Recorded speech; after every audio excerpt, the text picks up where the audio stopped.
Hi, first graders. I can't believe we are already on session 12, which is readers work to understand and they reread if they don't get it. So I have noticed that a lot of you are reading books that are much harder than you could read at the beginning of the summer. I've been bumping up Raz Kids levels. I've heard you guys read these incredibly difficult words, and you guys have been able to figure out the words using our reading strategies, which is awesome. I'm so glad that all of you are learning and you're able to take in all these reading tools and strategies and put them to work while you're reading. Today, I want to teach you that readers don't just work hard to read words. They work hard to understand the book. And am I not getting it? If I ask myself that, what's going on? I don't get it.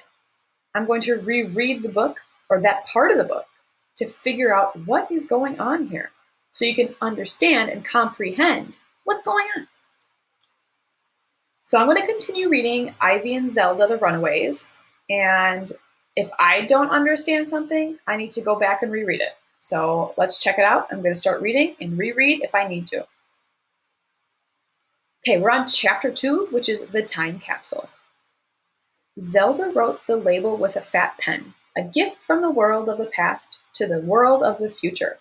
This is a time capsule, she said.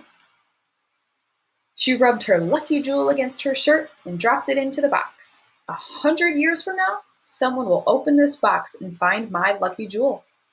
What are you going to put in it? How about our worm book? Said Ivy. Oh, come on, said Zelda. Put in something really good. Remember, it's for the children of the future. Ivy sighed. She hugged Princess Mimi and added her to the box. Zelda buried the time capsule under the cherry tree. Later that day, Ivy sat on the swing and drew circles in the dirt with her paw. If only I had Princess Mimi, I could play castle. Well, what happened to Princess Mimi? I don't remember. I'm going to keep reading to see if it'll give me any clues. Inside the house, Zelda worked on her piano recital piece. If only I had my lucky jewel, I could get the crossover hands part. Why are they missing these items? What do they do with them? What, can't they just go and get them? Okay, let me reread. Let me go back to the last page, and I'm going to reread it. Ivy sighed. She hugged Princess Mimi and added her to the box. Okay, that's why Ivy is missing Princess Mimi. She added her to the box, and now it's in the dirt, so she can't just go and get it, because they're leaving it for the kids of the future, right? Okay, let's see about Zelda. Oh, Zelda buried the time capsule under the cherry tree. Well, that doesn't help me realize why she's missing her item too, so I'm going to go back another couple pages.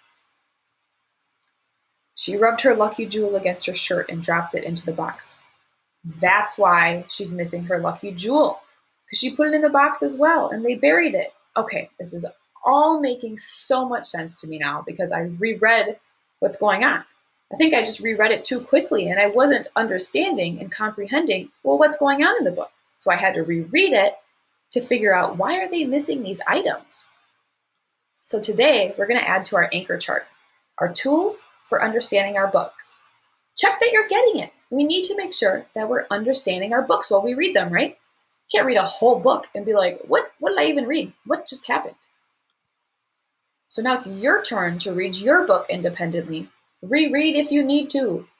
Reread it as many times as you need to. Once, twice, 3 times. As many times as you need to understand what is going on. Also, remember to be reading smooth. If not, it makes it harder to understand what's going on. Also, if you have a partner, if you're reading with them, use a Post-it note to mark a confusing part and then reread it with the partner. Maybe they can help you understand it. And then lastly, you can also think, well, what is going to happen next in the story? You remember when I did that?